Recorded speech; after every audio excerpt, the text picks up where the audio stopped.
सोचिए, आप आज के 150 या 200 साल पहले पैदा हुए होते तो आपका जीवन कैसा होता। एक बार अपनी आंखें बंद करिए और फिर सोचिए। ये जो अंधेरा है, यही आपका जीवन होता। अर्थात आप आज के 200 साल पहले पैदा नहीं हो सकते थे। क्यों? यदि आपके पेरेंट्स 1 सेकंड देरी या 1 सेकंड जल्दी भी कर देते तो आप पैदा नहीं होते, आपकी जगह कोई और दूसरा इंसान पैदा होता। क्यों? क्योंकि आप एक स्पेशल एग सेल और स्पर्म का मिलन से बने हुए हैं। आपका शरीर, आपका जीवन वो स्पेसिफिक कॉन्स्टिट्यूएंट्स जो बेसिक मैटर है उसी से बना हुआ है। इससे ही आपकी उत्पत्ति हुई है। यदि उन चीज़ों में से कुछ भी अलग होता तो कोई और इंसान आपकी जगह पैदा हुआ होता। आपके पेरेंट्स ने एक बच्चे को जन्म दिया होता लेकिन वो कोई और रहता। अब हम एक और थॉट एक्सपेरिमेंट के ऊपर आते हैं। जैसे मान लीजिए एक औरत है जिसका एक बच्चा पैदा होने वाला है और वो एक दवाई लेके उस बच्चे को विकलांग पैदा कर देती है, क्योंकि उसको अटेंशन सीकिंग है का प्रॉब्लम है। मतलब उसको चाहिए कि लोग उसको बहुत अटेंशन दें और उसको लगता है कि अगर उसको डिसेबल्ड बच्चा होगा तो लोग उसको अटेंशन देंगे। तो क्या उस औरत ने उस बच्चे के साथ कुछ गलत किया? अब हम इसी केस को दूसरे तरीके से देखते हैं कि मान लीजिए एक औरत है जिसने IVF को चुना।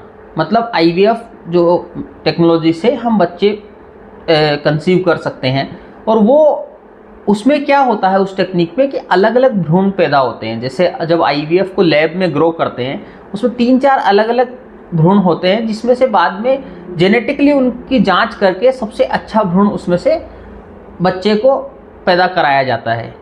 अब अगर उसमें भी किसी औरत ने ये चूज़ किया कि मुझे इसमें से भी डिसेबल बच्चा चाहिए, मुझे जो सबसे स्वस्थ बच्चा है वो नहीं चाहिए, तो क्या उस औरत ने भी वहाँ कुछ गलती की?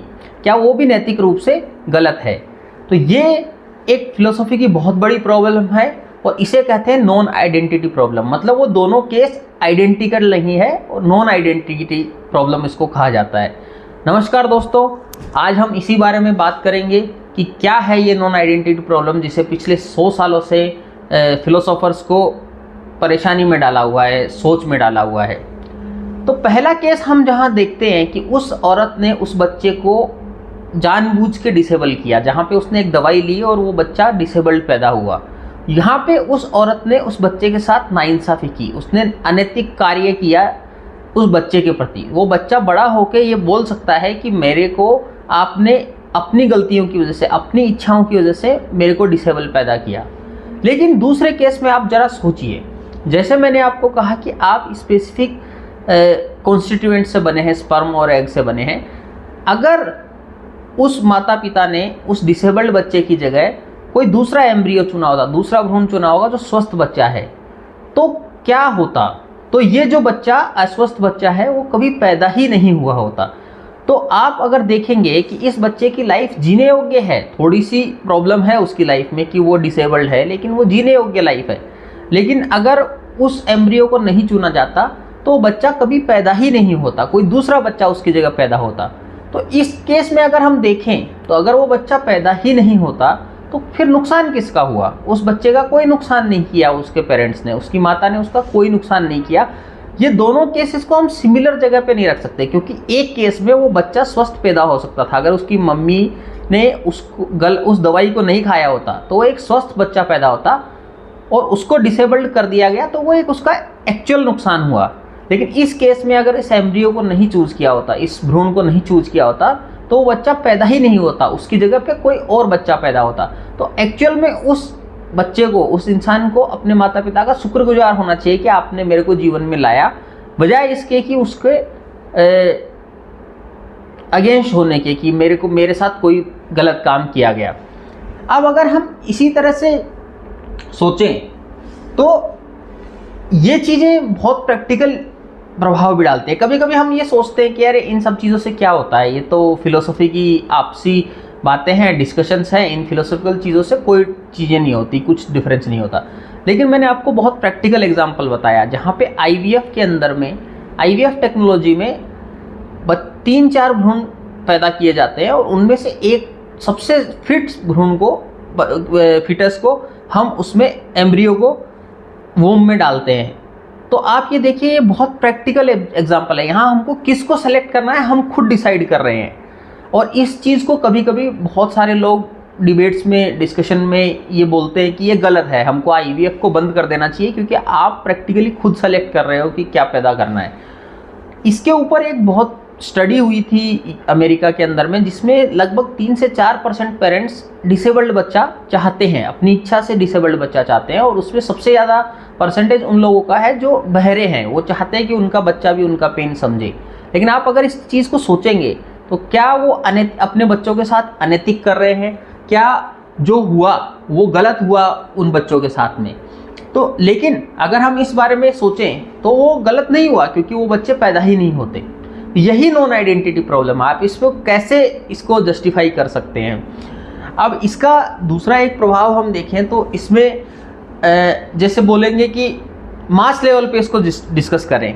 ये तो क्या है कि एक बच्चे के अगेंस्ट में एक बच्चे की बात है। कभी कभी ऐसा भी केस हो सकता है जिसके अंदर में नंबर बराबर नहीं हो। जैसे हम सोचें कि अगर हमने एक पॉलिसी चूज़ की जिसके अंदर में हम लोग सारे रिसोर्सेज को जल्दी जल्दी ख़त्म कर देते हैं, तो उसके बाद जो जनरेशन्स पैदा होंगी उनके लिए रिसोर्सेज बचेंगे नहीं। तो उस टाइम पे जो भी बच्चे पैदा होंगे उनके लिए ये चीज़ें बहुत कम हो जाएंगी, स्केर्स हो जाएंगी, और वो परेशानी में अपना जीवन जिएंगे। लेकिन उसके बदले में हम आज अपनी लाइफ को इम्प्रूव कर सकते हैं।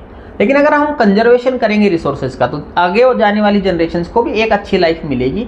लेकिन उस केस में जो अच्छी लाइफ मिल रही है वो दूसरे लोगों को मिल रही है। वो लोग एग्जिस्ट ही नहीं करेंगे जहाँ पे हमने कंजम्पशन कर दिया रिसोर्सेज को। जैसे एक बात समझिए कि आप रेलवेज़ का अगर आविष्कार नहीं हुआ होता तो लोग बहुत दूर दूर के लोग आपस में नहीं मिल पाते और वो शादियाँ नहीं कर पाते, तो शायद कुछ और ही टाइप के बच्चे पैदा होते, कुछ और ही प्रजातियाँ पैदा होती।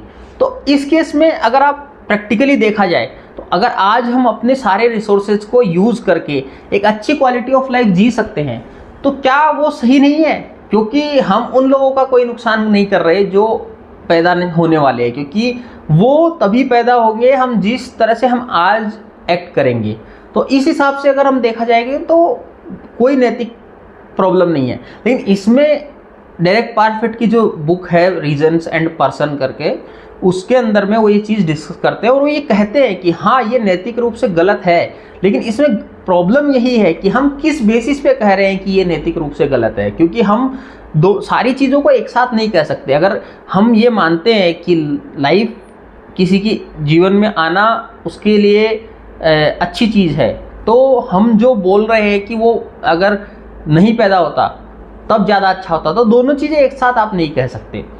इसमें एक और बात आती है कि बहुत सारे लोग पैदा करने से और कम लोग जिनकी लाइफ बहुत अच्छी है पैदा करने से, इन दोनों में कौन सी चीज़ बेटर है? जैसे आप 2 बच्चे पैदा करते हैं और ये सोचते हैं कि उनको मैं ज़्यादा अच्छी क्वालिटी ऑफ लाइफ दे सकता हूँ, लेकिन अगर हम 5 बच्चे पैदा करते हैं आप, तो उनको भी आप ठीक ठाक क्वालिटी ऑफ लाइफ दे सकते हैं। तो ओवरऑल खुशी बढ़ रही है जीवन में। आप ये कहते हैं कि हमको सिर्फ एबल बच्चे ही पैदा करने चाहिए, तो अगर उसका इम्प्लीकेशन ये होता है कि आपको ओवरऑल लाइफ की क्वालिटी बढ़ानी है, आप ये कहना चाह रहे हो, आप ये कह रहे हो कि जितनी ज़्यादा अच्छे अनुभव हम बढ़ा सकते हैं, तो उसके लिए आपका फिर यही भी कहना पड़ेगा कि आप जितने चाहे कम क्वालिटी ऑफ लाइफ के जितने ज़्यादा बच्चे पैदा करें, क्योंकि इससे वर्ल्ड में क्वालिटी ऑफ लाइफ मतलब खुशी बढ़ेगी। तो जितनी खुशी बढ़ा सकते हो उसके लिए आप जितने ज़्यादा बच्चे पैदा करो, लेकिन उनकी क्वालिटी ऑफ लाइफ थोड़ी सी भी बेटर है तो बहुत है। तो ये इस टाइप के कंक्लूजन्स, अब्सर्ड कंक्लूजन्स इस चीज़ के निकलते हैं। इसमें मेरा व्यू ये है, मैंने अभी एक एंटीनेटलिज्म पे डेविड बेनेटार की बुक के बेसिस पे एक वीडियो बनाया था। उसमें मैंने ये चीज़ बहुत डिटेल में डिस्कस की थी और उनकी इस बुक के अंदर में भी बार बार डेरिक पारफिट का जिक्र आता है। उनकी यही रीजन्स एंड पर्सन्स नाम की बुक है, उसका डिस्कशन होता है और मैं भी उस चीज़ से एग्री करता हूँ कि आप लाइफ को नॉन लाइफ से बेटर नहीं कह सकते हो। मेरा बेसिक इसमें ऑब्जेक्शन ये है कि आप लाइफ को बेसिक नॉन लाइफ से आप बेटर नहीं कह सकते हो, क्योंकि लाइफ हमेशा दुख देती है और नॉन लाइफ उस दुख को हटा देती है।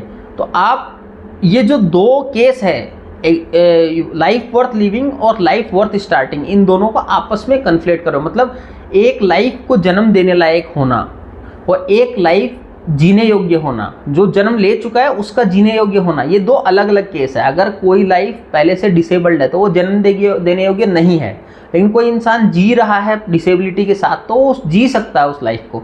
तो आप ये दोनों केसेस को आपस में मिक्स कर रहे हैं। मुझे ये लगता है कि ये जो आर्ग्यूमेंट है वो उसी मिक्सअप से आ रहा है कि आप लाइफ को नॉन लाइफ से बेटर मान रहे हो, जबकि डेविड बेनेटार कहते हैं कि ऐसा कोई रीज़न नहीं है जिसमें हम इस चीज़ को एक्सेप्ट करना चाहिए कि लाइफ नॉन लाइफ से बेटर होती है।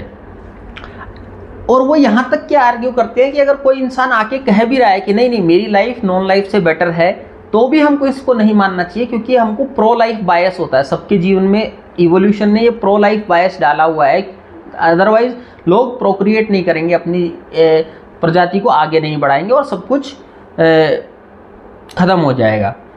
एक और आर्ग्यूमेंट उसमें डेविड बेनेटार देते हैं जिसको मैं यहाँ पे यूज़ करूँगा कि आप दुख और सुख को आपस में ऑफसेट नहीं कर सकते। जैसे वो बार बार इस बात को डिस्कस करते हैं कि अगर थोड़ा सा जीने योग्य लाइफ है और बहुत सारे लोग हैं तो ओवरऑल क्वालिटी ऑफ लाइफ उस समाज की बेटर है, बाकी जिन लोगों की लाइफ जो कम लोग हैं और जिनके पास क्वालिटी ऑफ लाइफ बहुत बेहतर है। तो आप अगर ओवरऑल एडिशन देखोगे तो जो ज़्यादा लोगों की कम क्वालिटी ऑफ लाइफ आपकी वो कम लोगों की ज़्यादा क्वालिटी ऑफ लाइफ से बेटर दिखेगी।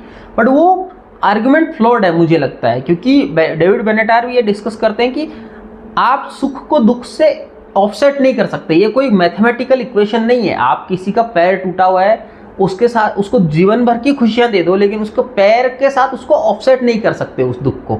आप किसी को कैंसर हो रखा है, उसको बहुत दर्द के साथ ज़िंदगी बितानी पड़ रही है और उसको पास बाकी सारी खुशियाँ हैं, उसके पास बहुत सारा पैसा है, सब कुछ है, लेकिन उसको आप आपस में प्लस माइनस जोड़ घटा नहीं सकते। उसके जीवन में वो दुख है, वो बहुत ही इम्पैक्टफुल दुख है। अगर वो शायद नॉन एग्जिस्टेंट होता तो उसके जीवन में वो दुख नहीं होता।